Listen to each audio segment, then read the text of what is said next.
So, my dad passed away about a year ago after a really long struggle with brain cancer. We knew that he was not going to make it as soon as he had been diagnosed because the doctors had told us that it was a little too late for him. But we still tried our very best to keep the treatments going, and he put on a brave face for us. Ultimately, we lost him.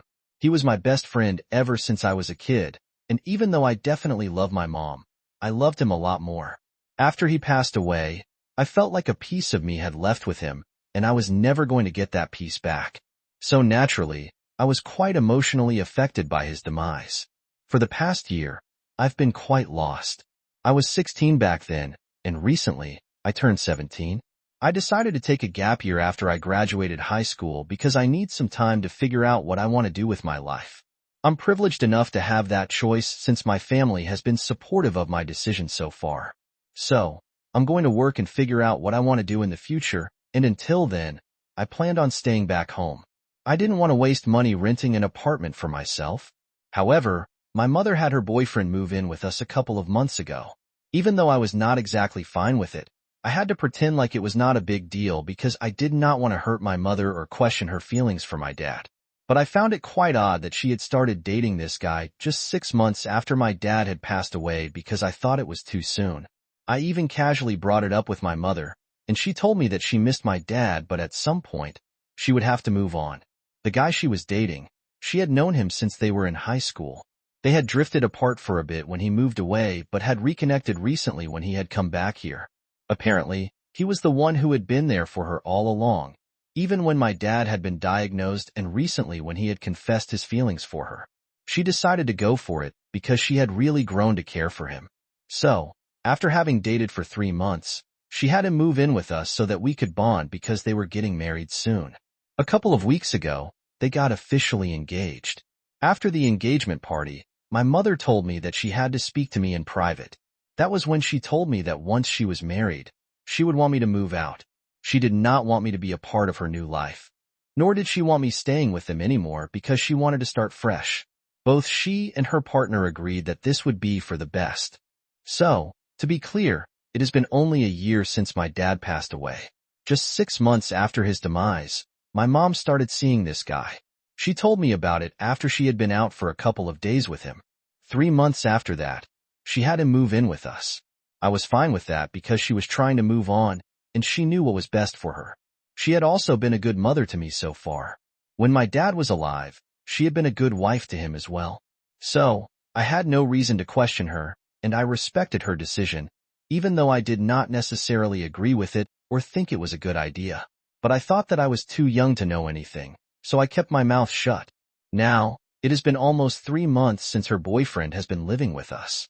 4 weeks ago, a few days after they got engaged, she told me that she wanted me to move out by the time they started the preparation for the wedding. That was going to be in a couple of months, maybe 5 or 6 at most. I think it would be very obvious to anyone with even half a brain that she was rushing things, and it was completely unnecessary.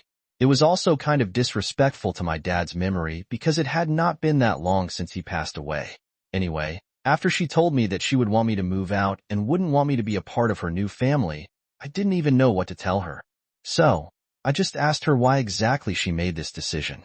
Because as far as I could recall, she had said that she wanted her fiancé to be living with us so we could get to know each other and bond, which would be good for us.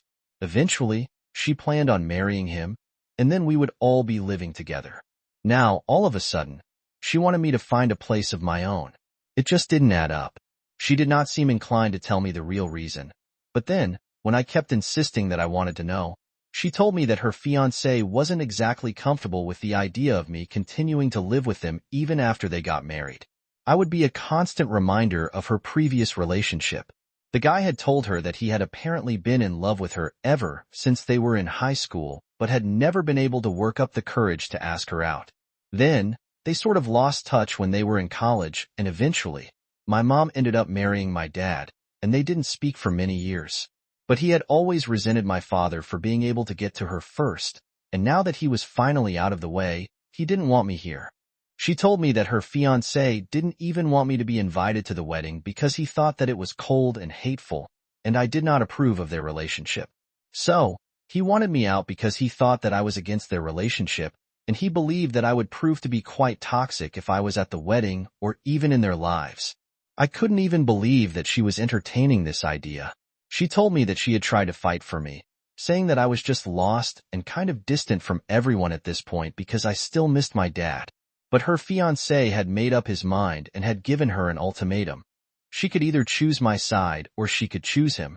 Very obviously, she had made her choice, so she was asking me to stay out. She told me that she had talked her fiancé into at least letting me stay until I was able to find a place. But after that, they would require me to leave as soon as the wedding got close. That day was horrible for me because I had a huge fight with my mom. Naturally, I told her that she was a coward and that she was incredibly selfish for choosing her fiancé over me. We were shouting at each other, so her fiancé was able to overhear what was going on, and he came to her rescue. He started accusing me of never even trying to give him a chance and creating a very hostile environment for him ever since he had moved in. I don't think that was true. I just didn't go out of my way to speak to him and was only polite to him, but didn't treat him with any extra love or affection. I think that's pretty normal, so I don't even know why he was expecting that. Because I had just lost my father, I was obviously still trying to process that and was not ready to build a relationship with him as my stepdad. Anyway, he started accusing me of being hostile, and I told him that he had no right to say anything at all to me because this was my house, and he couldn't kick me out. So then things got much worse, and he told me that he could definitely kick me out because it was my mother's choice not to have me here since I was the face of her past mistakes. That comment made me so mad that I ended up attacking him and scratching his face up real bad. My mother had to separate us, and then she told me that she would call the cops if I did not leave. So I packed some of my things and headed over to my grandpa's place. I want to live with my paternal grandparents because my mom's parents live out of state, and I'm not very close with them. Once I was there, I explained the entire situation to them, and they decided to take matters into their own hands.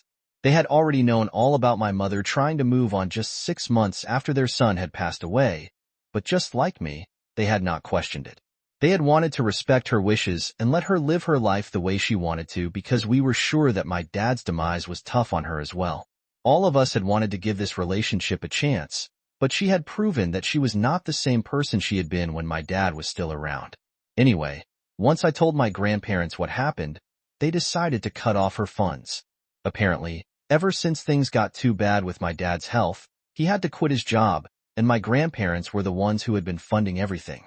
My mom works in publishing and has a decent income on her own, but my dad used to be a dentist and quite a well-known one at that. So, the kind of lifestyle that we were used to, my mother couldn't maintain that on her own income. Therefore, my grandparents had been chipping in so that I wouldn't have to make any sacrifices. I'm incredibly privileged for that. After my father passed away, they continued to support us by sending my mother money, even after she started dating somebody else. They were doing all of this because they did not want me to be uncomfortable, and I was still young.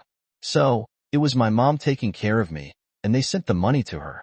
They wanted to make sure that she was taken care of because she and my dad had been together for a long time, and my grandparents had genuinely considered her the daughter they never had. But since I had left home, they decided that they were going to cut off her funds. That would mean that she would not be able to afford the lavish wedding that she was planning. It was pretty stupid on her part to even kick me out because, if she knew that she had been counting on the money that my grandparents had been sending, then she should have at least waited until the wedding had happened to kick me out. I found out about this because the day I got kicked out, I told my grandparents everything. They called her up and got into a fight with her. Later on, she messaged me saying that I was the reason she would have to scale her wedding down. Even her fiancé was upset because he had not known that she had been living off her in-laws' money. So far, he thought that she was able to afford that lifestyle all on her own. Well, let's just say that he had been in for a nasty surprise. But the cherry on top is the fact that nobody knew that even the house that we had been living in was owned and paid for by my grandparents. My dad had never brought it up because he didn't think that it would ever be necessary. But the house was a wedding gift from my grandparents to him. My grandparents had tried to transfer the deed of the house to him, but my dad had declined and said that he wanted my grandparents to retain ownership of the house legally, so that if my grandparents ever were in need, they would be able to sell the property in the future. And by then, he hoped to be successful enough to move out on such short notice and not care about it. Had he been alive, he definitely would have been able to do so. So I guess he lived up to that anyway. For whatever reason, my dad had made sure that my grandparents retained legal ownership of that house. Now my mother was upset because she was getting kicked out of the house herself and didn't have a place to play happy family in. Guess what? The best part is that she's blaming me for all of this, as if I'm the one who started it. The only thing that I did was complain to my grandparents because I was the one being wronged. I don't think that was with an intention to take revenge on her. It was just something that happened because I needed somebody to talk to. She screwed herself over, not me. But anyway, she had been planning on adopting twins because that's what she had always wanted. After marriage, she and her fiancé were going to apply. But now they had to rethink everything and come up with a new plan for their life. And it was all because of me, she said. She had been feeling humiliated since she doesn't know when she's going to get married anymore and has no idea where she's even going to live. Instead of being sorry about any of this, she has been blaming me, saying that the least I could have done for her was at least give her some time, like she had done for me. Apparently, she thought that she had fought for me and shown me that she cared, but I didn't do the same for her. She believes that she has been betrayed, and I can't even come up with a single logical train of thought that would explain why my mom thinks that she has been betrayed by me after everything that's happened. She had been trying to call me and stuff, and then I blocked her without any response because I did not think that I owed it to her. After all, she did not think that she owed me an explanation when she decided that she was going to pick her fiancé over me. But blocking her didn't even help. She came up with other ways to contact me and bother me, and relentlessly keep sending me messages, reminding me that this was all my fault. It got way too much for me to handle, so I decided to respond to her once and for all and end this. She had been using fake accounts and throwaway email addresses on social media to keep sending me messages. So, I decided to respond to one of them and told her that this was all her fault and she needed to stop blaming me for it. I told her that I was glad that I had ruined her life, and now she wasn't sure at what time she was going to get married, or where she was going to live, or how she was going to adopt the kids that she was planning on adopting with her fiancé. Most of all, I was glad that she wouldn't be able to build a family because, just in case she had forgotten, she had already done that once. She already had a family, and I was a part of it. But look how she treated me. If this is her idea of how families should be treated, especially your own children, then I guess it's for the best that she isn't going to get the opportunity to adopt kids anymore. I told her that she wasn't fit to be a mother, since she had found it more reasonable to choose her fiancé over me for no real reason. Then, I even questioned if she had actually been loyal to my dad at all, because the speed at which she and her relationship with her fiancé was moving was questionable. Whether she even missed my father was uncertain.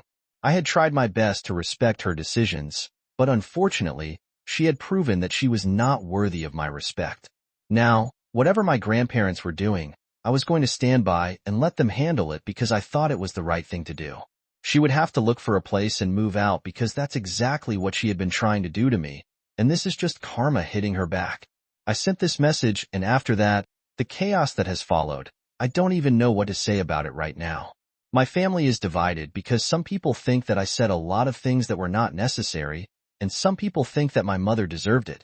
The only reason the rest of the family was unable to find out about it was because my mom posted the entire exchange on social media.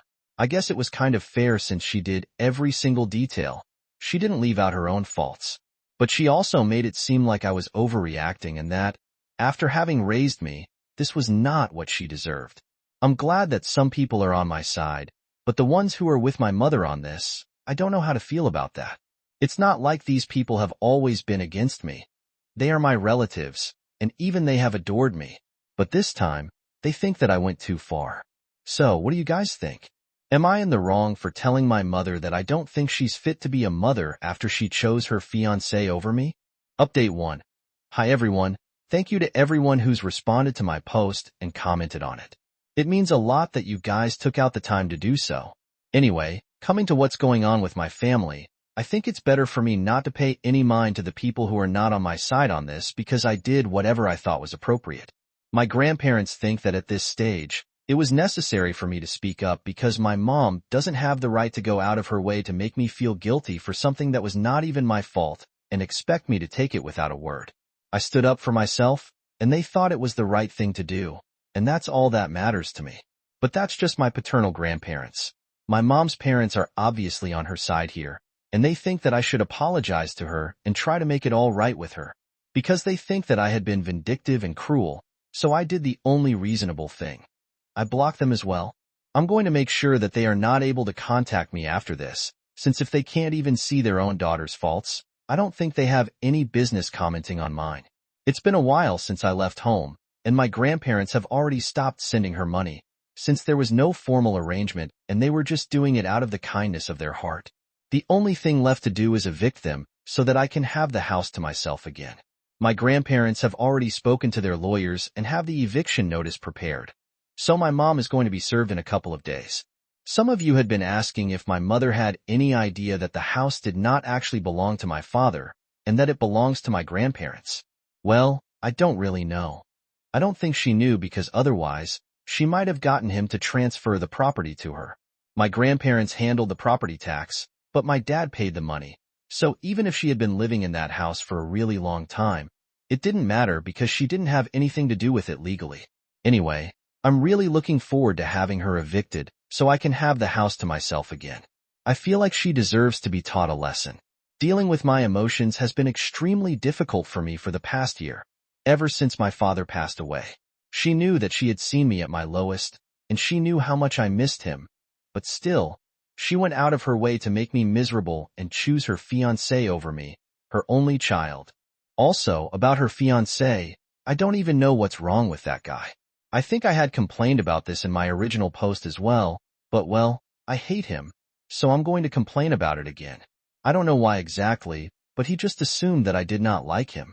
I was just indifferent to him, and it was not even anything personal. It was just because I was grieving the loss of my father. God forbid he doesn't receive attention from his future stepdaughter for 1 second, and on top of that, he had the audacity to call me a reminder of my mom's past mistakes. I think he has to be the biggest mistake my mom has ever made.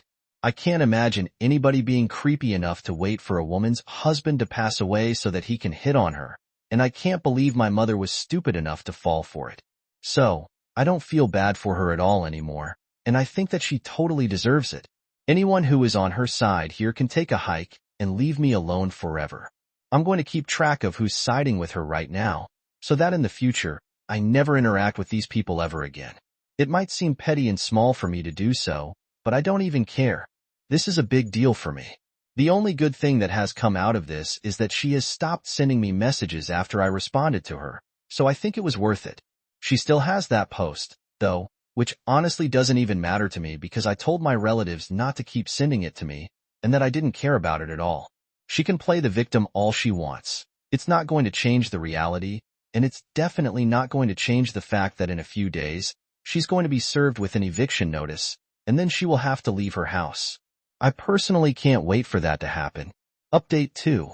It happened, and I haven't ever been happier. I feel like a bad person for being so happy right now, but I don't care. My mom got served with the eviction notice today and had a total mental breakdown on social media. After she was served, she went live on Facebook, and a bunch of my relatives witnessed her completely breaking down. She was sobbing like crazy, and I would have felt bad for her if she hadn't actually taken the time to set up the camera and then act dramatic for her audience. She started talking about how she had raised me and how my father would have been so disappointed in me today, as if I couldn't say the same thing for her. My mom was acting as if I had an issue with the fact that she was dating again and was trying to move on, which was not even the case. I had an issue with the fact that she was trying to kick me out of the house and make me seem like the bad guy for simply standing up for myself. I didn't even care that she had told me about not being invited to the wedding, but I had an issue with the fact that her fiancé thought that I was toxic and wanted me out of the house. That house was where I had lived with my father. If he had a problem with me, he could leave, and that's the energy that my mother should have had as well. But unfortunately, she thought that giving me time to move out was the more reasonable thing to do. Here, she had been crying on the floor and beating the floor with her fists, you know, how people act in films. She thought that people were going to sympathize with her, and some people were doing that, but most people were just calling her out on her BS because they knew the entire story. A lot of my relatives, who were on my side, had screen recorded the entire thing and sent it to me. I have to say it's pathetic how she had been acting. I had already been quite embarrassed of how she had been acting for the past couple of weeks, but now I'm downright ashamed of it. I hate the fact that I'm related to her, and that I'm always going to be known as her daughter because this is just weird and psychotic. Anyway, I'm just happy that even after breaking down on social media and trying to play the victim so badly, it didn't matter because she is still going to have to vacate the house and be gone by the end of the month. On a more serious note, I hope she sees a therapist because it's very obvious to me now that she needs intensive care for her declining mental health. I literally can't imagine anybody who's normal acting like this. Update 3. Hi guys. So my mother has moved out officially and the house is empty now. I can move in a couple of days, but I'm going to wait it out. I've really enjoyed living with my grandparents, and I don't want to give up on that so soon. So, I'm going to be staying with them for a few more weeks, or maybe even months. I haven't decided yet. Anyway, I have more news about my mother. Apparently, she and her fiancé have called off their engagement and have separated. They did not mention any reasons for it on social media, but I have heard from a couple of relatives that she has been telling people that it's because he can't handle the fact that she was acting so unstable. I mean, after her recent behavior, I wouldn't blame anybody for leaving her because it has been pretty psychotic. However, she has been justifying it all, claiming that it's been happening because she's been having a really tough time coping with her emotions after my father passed away. Even if I do believe that it just explains her actions, it doesn't excuse them. She has been telling the relatives who had been on her side through this entire thing about what she's been going through. I really think she needs to reevaluate who she's supposed to tell these things to because the gossip is spreading, and I'm sure that the ones she's chosen to trust are the ones who are talking about her behind her back. Otherwise, I wouldn't have gotten to know about all these things. Anyway, that's her choice now. To be honest, everything said and done, I do feel kind of bad for her. She is my mother, and both of us lost somebody incredibly important to us last year. I don't think my dad would have liked to see us like this, but I can't help it. I really wanted to accept her and make our relationship work, even though she was doing things that I did not approve of. But I don't think she valued the fact that I was trying my very best to accept her and her fiancé. She decided to go out of her way to change her life according to her partner. She should have stood her ground and stood up for me instead. And maybe we would be having a nice life now. Instead, she put everything at risk so that she could have a new family and a new life and put me in the past. That backfired on her, and now she doesn't have a daughter, she doesn't have a fiancé, and she doesn't even have her own home. Because from what I've heard, she has had to move into a really tiny apartment, which is all she could find on such short notice. I feel bad for her, but at the same time, she brought this on herself. I just hope that at some point in the future, she comes to her senses and apologizes. But even if it doesn't happen, I'm fine with it because I have my grandparents by my side, and I'm going to work hard for my future, just like my father wanted me to.